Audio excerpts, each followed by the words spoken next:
Assalamualaikum warahmatullahi wabarakatuh.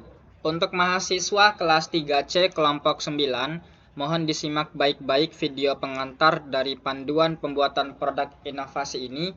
Ini akan menjadi pengantar singkat buat kalian agar punya gambaran awal pemahamannya untuk proses perancangan media pembelajarannya nanti, sehingga pada saat pertemuan offline kalian tidak benar-benar ngeblank. Kalian sudah punya deskripsi awal tentang apa yang harus kalian lakukan nanti dalam proses pembuatan media ini.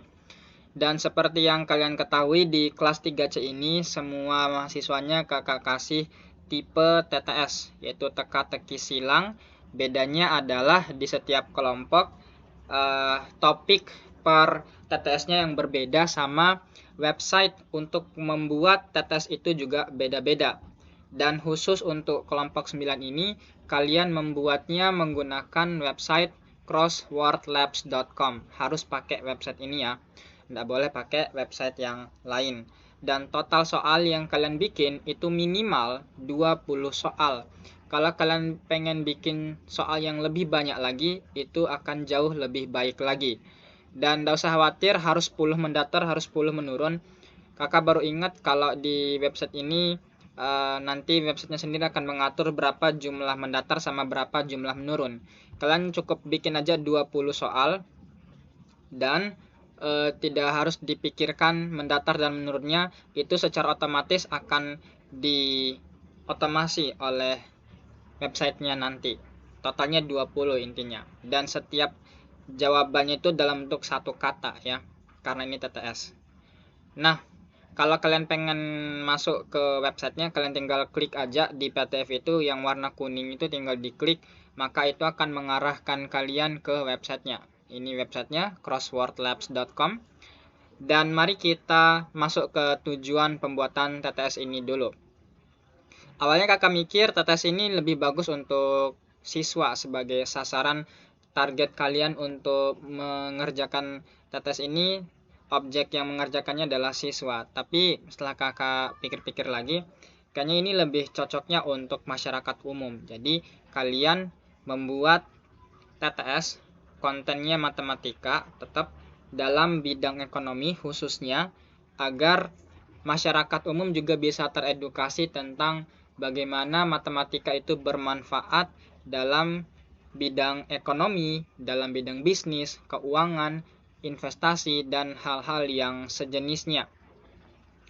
Karena tidak hanya siswa yang perlu kita edukasi untuk menunjukkan kebermanfaatan matematika.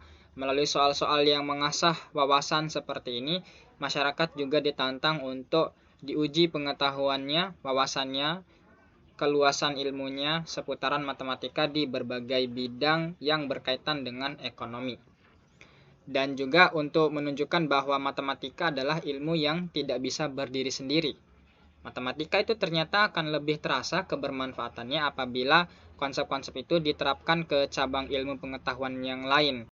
Salah satunya adalah ekonomi ini.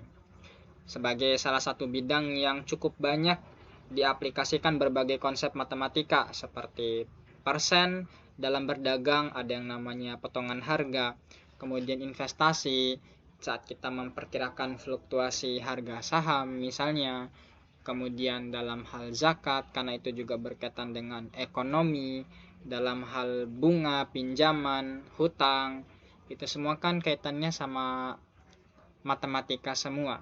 Ekonomi tidak bakal bisa dibangun kalau tidak dengan perhitungan dan matematika. Dan juga untuk menyadari bahwa antara satu pengetahuan dengan pengetahuan yang lain ternyata saling berhubungan ya, satu sama lain. Selama ini kan kalau kita belajar di sekolah, kita melihat matematika sebagai suatu ilmu yang tunggal, yang berdiri sendiri, sehingga kita tidak mampu menemukan kebermanfaatannya di ranah lain. Matematika selama ini dianggap sesuatu yang sangat abstrak dan tidak terasa kebermanfaatannya. Sehingga harapannya melalui TTS seperti ini bisa mengasah wawasan bukan siswa ya, tapi masyarakat tentang berbagai hal tentang implementasi matematika di bidang ekonomi. Dan kakak sudah memberikan 3 contoh soal untuk kalian yang berkaitan dengan ekonomi. Soal yang pertama ini Pekerjaan yang berkaitan dengan mencatat, meringkas, mengklasifikasikan, mengolah, dan menganalisa perhitungan yang berkaitan dengan keuangan perusahaan disebut, nah jawabannya satu kata ya, yaitu akuntan.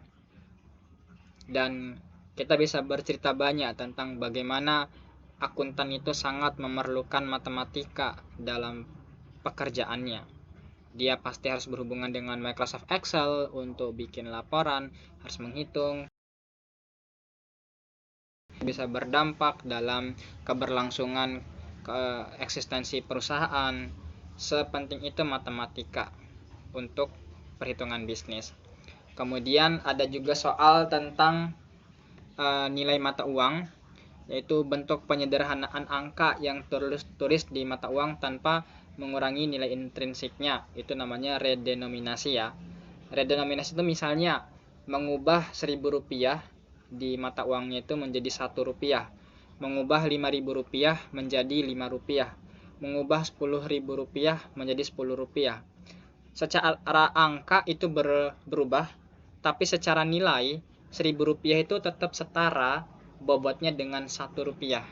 Rp5.000 tetap setara bobotnya dengan Rp5. Jadi hanya menyederhanakan angka, tapi nilai mata uangnya tetap sama. Itu namanya redenominasi. Dan udah lama rencana ini muncul di pemerintah, tapi ada banyak kendala sehingga ini belum direalisasikan. Karena problemnya rupiah itu terlalu banyak nolnya. Jadi pemerintah berpikir kayaknya kita harus menyederhanakan uang kita biar bisa lebih sederhana uang itu. Sekali lagi tanpa mengurangi bobotnya. Tapi ada banyak kendala untuk mengimplementasikan ini. Tapi setidaknya masyarakat tahu bahwa ada konsep matematika yang ada ganti secara simbol tapi tidak merubah secara nilai. Kemudian di bidang perdagangan juga kita sering menemui yang namanya diskon. Nah, diskon itu juga erat kaitannya sama matematika.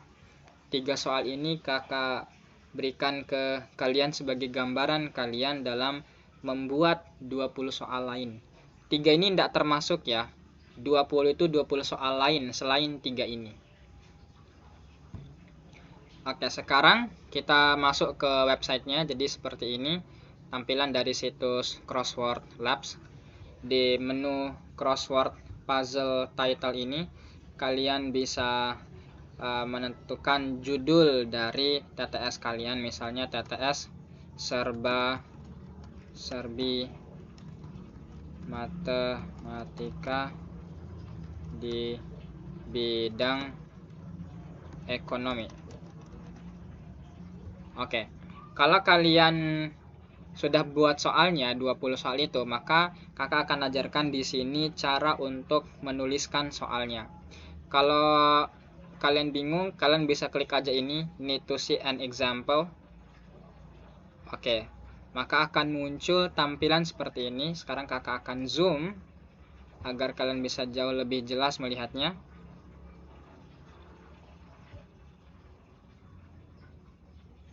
Oke, tunggu sebentar. Ya, sekarang sudah kakak zoom. Dan tampilannya seperti ini ya. Ada satu kata pertama, terus spasi, terus kalimat soal berikutnya. Jadi jawaban duluan yang diketik satu kata, terus spasi, habis itu pertanyaannya. Nah, mari kita coba implementasikan soal yang ada di PDF sebelumnya tadi. Nah, ini. Pekerjaan dan bla bla bla ini jawabannya akuntan ya. Nah, kita ketik kata akuntan dulu. Akuntan. Baru spasi, baru soalnya. Oke. Terus kita enter. Masukkan soal kedua.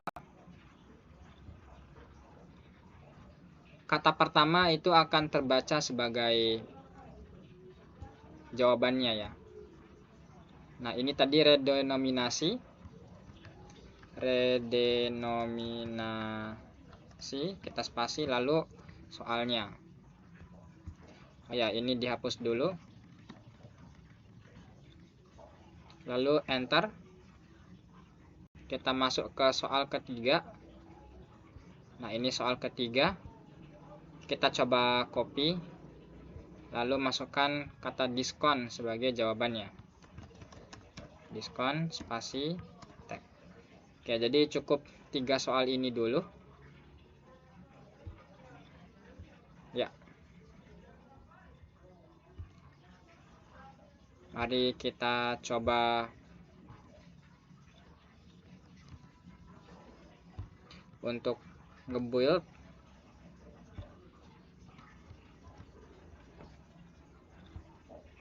Ya. Seperti ini jadinya nanti.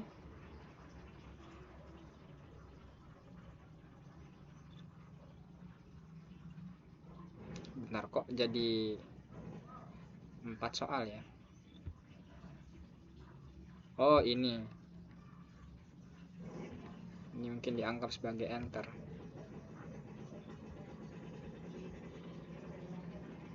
Oke, sudah jadi 3 soal. Nah, seperti ini nanti tampilannya, previewnya teman-teman semua, adik-adik semua.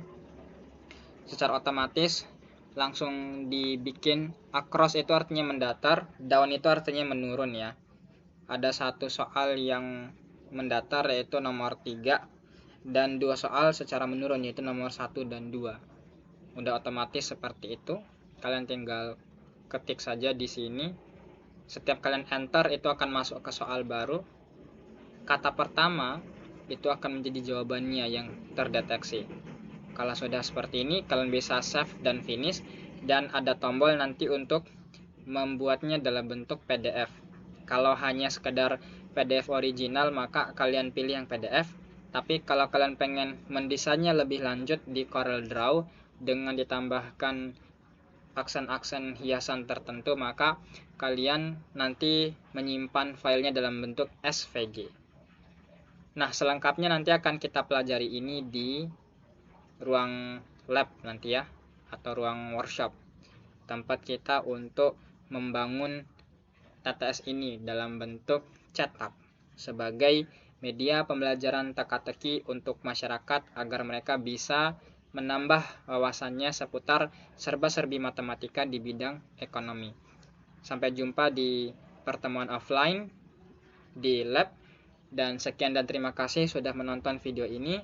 Semoga bisa dikembangkan menjadi karya sebagai inovasi kalian yang kalian hasilkan dari workshop ini. Wassalamualaikum warahmatullahi wabarakatuh.